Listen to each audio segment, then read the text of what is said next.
Hello everybody, welcome back to my channel Trading Secrets. This channel is for entertainment purposes only. For those of you who do not know, my name is Ali. I have over 20 years experience teaching accounting, economics, business and law. Through this channel I'll be providing some stock analysis and a quick update on the $1 Million Challenge. So if anybody's not aware of this is a genuine investment of $1,000 to a return of $1 million over a period of 3 years using a strategy called compound return investing. So the objective is try to get 201 trades, each an average return of 3.5%. It's not 201 consecutive trades, we do take into account losses. So for further details about how to join it for less than $9 a month, information is available in the description below. In today's video, we're going to be looking at MMTLP, and we have finally received a response from Gary Gensler and the SEC to Ralph Norman. So we'll be having a look at that shortly, but there has not been any significant developments in terms of what we expected. So we'll have a look at that feeble response shortly. We're also going to be looking at another updated S1 from Nexbridge Hydrocarbons, and also data allegedly showing that some people may have sold MMTLP shares for between $24,000 and $200,000 a share. So stay tuned for that. Before we get started, let's have a look at what's happening in the markets. So the first headline here from Bloomberg, we can see that Asia stocks climb with a focus on China stimulus, and we did see a significant increase in China stocks, especially Baba, that did exceptionally well, and some of the China EV stocks also were climbing. So good news there, and hopefully that continues. And in other news I'd like to share with you, continuing on the theme of trading for Congress members, including Nancy, who is probably one of the best all-time traders of all time. So shout out here to Quiver Quantitative, who stated here that Elijah Crane has co-sponsored the Trust in Congress Act. I personally don't think this act will go through, but this would ban congressional stock trading. So let's continue to monitor this, and hopefully there is some developments. Let's now start by having a look at the update from Gary Gensler and the SEC to Ralph Norman. And what I posted earlier was that this is a pathetic response by Gary Gensler, and you should be ashamed. So this was also posted by the representative Ralph Norman, and we can see here what he stated is: just received the empty response from the SEC regarding MMTLP, 6 days late and worthless. So thank you, Ralph Norman, for your response on this. This is exactly what shareholders also think in terms of the response from Gary. But let's have a look at Gary's letter. And first of all, it is significantly late, 6 days late, and if he were to expect other departments, especially regarding correspondence with Congress, to reply 6 days late, then certainly that is not an example of professionalism. So Gary, you should be ashamed. And as well as that, I can understand if you were significantly late, if you had a significant amount of information to provide, but you've actually provided nothing in this letter. But we will have a quick look at it. So we can see it's dated February the 6th, and you said, I appreciate your interest in the issue. Obviously you don't really appreciate the interest in the issue, so that's a lie. And you stated here again, you're passing the buck and throwing FINRA under the bus, but really if you are throwing FINRA under the bus, let's expose them, and that is your job to do that. And you stated request for information by FINRA and for analysis performed by FINRA are best answered by FINRA. But who regulates FINRA? So you have acknowledged that. You have said that the SEC conducts examinations of FINRA to assess its compliance with applicable laws. So this response is pathetic. You're saying contact FINRA, but you know Congress spoke to you with regard to this MMTLP fiasco, because the SEC is responsible for FINRA. So you cannot and should not be passing the buck to FINRA. It's your job to ensure that they ensure that markets are fair and transparent. And you've gone on to say regulations, as obviously with applicable laws, regulations to promote fairness, efficiency, effectiveness in its operations, and I cannot comment. Well, why can't you comment? It's actually your job to comment. Then you've talked about the share count. Nexbridge included information about the number of MTLP shares outstanding. So again, what you're doing is passing the buck over to Nexbridge this time. So investors believe if you provide us with the share count, then that will provide us with ammunition to hold people accountable. So obviously you're not doing that, because jobs are online in self-regulatory organizations and obviously other bodies that I'm sure you're aware of. So you've also gone on to say the information with regard to the blue sheets, which what we're asking is kept confidential and generally is protected by exemption of the Freedom of Information Act. So it's kept confidential. So in this particular matter, why is it confidential? So what is the harm? So if you can give us a simple answer to a simple question, what is the harm then I'm sure if you have provided us with a good answer to this question, then that will justify this answer. But at the moment, you've just again passed the buck again. So you've talked about with regard to the questions regarding evidence of any violation of particular securities laws, the SEC conducts enforcement investigations on a confidential basis.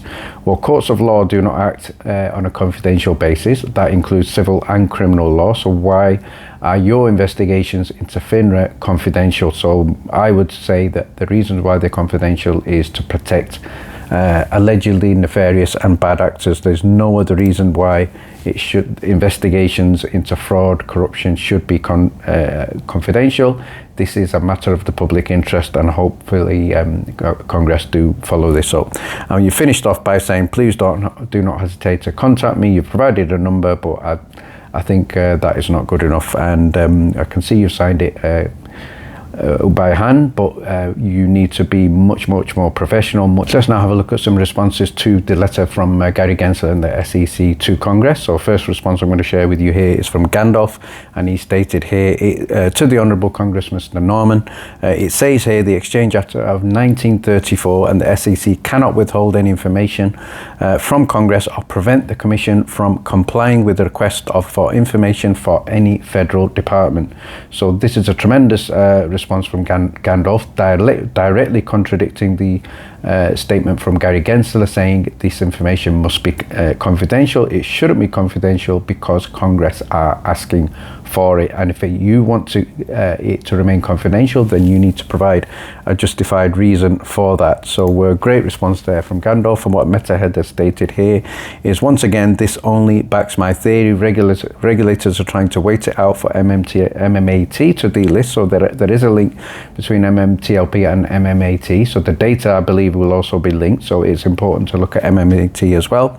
Is this transparency? And it tells investors nothing 424 days later, and still nothing. So what we can see that Anna has stated here is it's now time for Congress to look at the subpoenas. We need a hearing. I believe Ralph is talking about a hearing, so we're going to look at that shortly as well.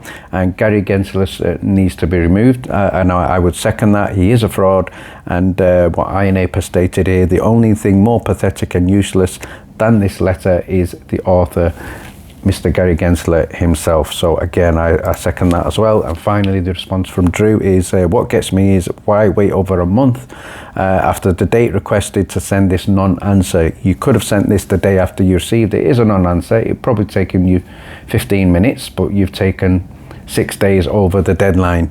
So basically it's a thumb down to every single Congress person who signed the letter, and it's basically saying we're washing our hands off this. Not great, and not a professional response for a person paid by the taxpayer and responsible to the government. Marcos has stated is Gary Gensler is the person who would be willing to work for us now, but instead he hides behind his desk, knows that crimes are being committed, but is incapable of facing them. So maybe rather than incapable, he just doesn't want to do that, and only he can answer why. So the SEC and FINRA prove that people that are not for investors are now protecting, or should we say allegedly protecting, the market. And Liz has stated Gary's incompetence and ignorance should upset all of Congress. Retail investors have been yelling from the rooftops that the markets are rigged. So I think there is no more proof needed for that. So some tremendous responses there. Got the update with regard to NextBridge hydrocarbons and another amended S1. So thing to note here, the S1 is still not approved. There has been small change, but let's see what the change is. So shout out here to Curtis for sharing the information earlier. The S1A has minimal changes. Edward Pocock, new employee and new director, has now had his bio extended in the new S1, and the compensation shares introduced to just in excess of 284,000, and Roger Wirtle has 5,000 shares accounted for. So that's probably what the key changes in the S1, and we can see here now it states here subject to completion dated February the 6th 2024. So I think one of the people out there could potentially check which is the longest S1 to be approved, because certainly looks like this is going to be up there. So still not approved, but another update for the S1. like to get the opinion of Ralph Norman. He did appear on the Charles Payne show, so again, special thanks and credit to Charles Payne for raising the issue of MMTLP and sharing it on Fox Business. So shout out here to Kai Malej, who's shared here full interview with Congressman Ralph Norman on Fox Business with Charles Payne talking MMTLP. So go ahead and check this out. I think what Ralph Norman stated is one of the things that prompted him was when one of the investors approached him in tears about the loss of MMTLP. So again, special thanks to Congressman Ralph Norman. And one of the things that I think he stated in this interview, you can see on the screen here, he's going to now call for congressional hearings over the halted MMTLP trading. So he does agree that Gary's response is inadequate, it is unprofessional, it is late, and it is just dodging the question, and it is fudging and also potentially incorrect, because he's saying that responses should be confidential and investigations into FINRA should be confidential. So we've just seen from Gandalf that is no longer, or that should not be the case. And the final thing I'm going to share with you here is a post from Golden Tickets, who's stated here on the screen. You can say that MMTLP, so now that we know several people sold at $24,000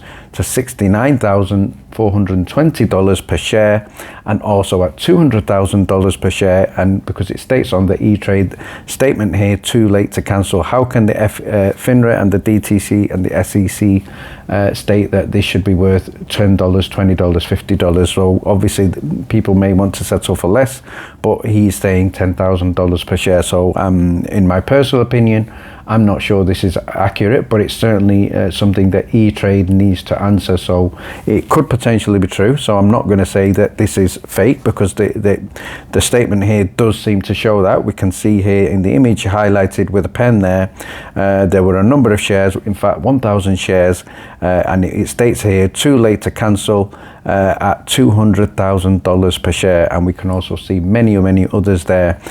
Some were rejected, so we can see two in the middle, $150 million per share was rejected, surprise surprise, and just in excess of $999,000 per share was also rejected, but the highest one accepted is $200,000 a share. So over to you, E-Trade. And finally, if you would like to join us in the Discord and get details of our weekly watch list, as well as our daily stock alerts, as well as join us in the challenge. I'm still currently on vacation, but trying my best to keep update with what's going on. And finally, thank you very much for watching. Please stay tuned.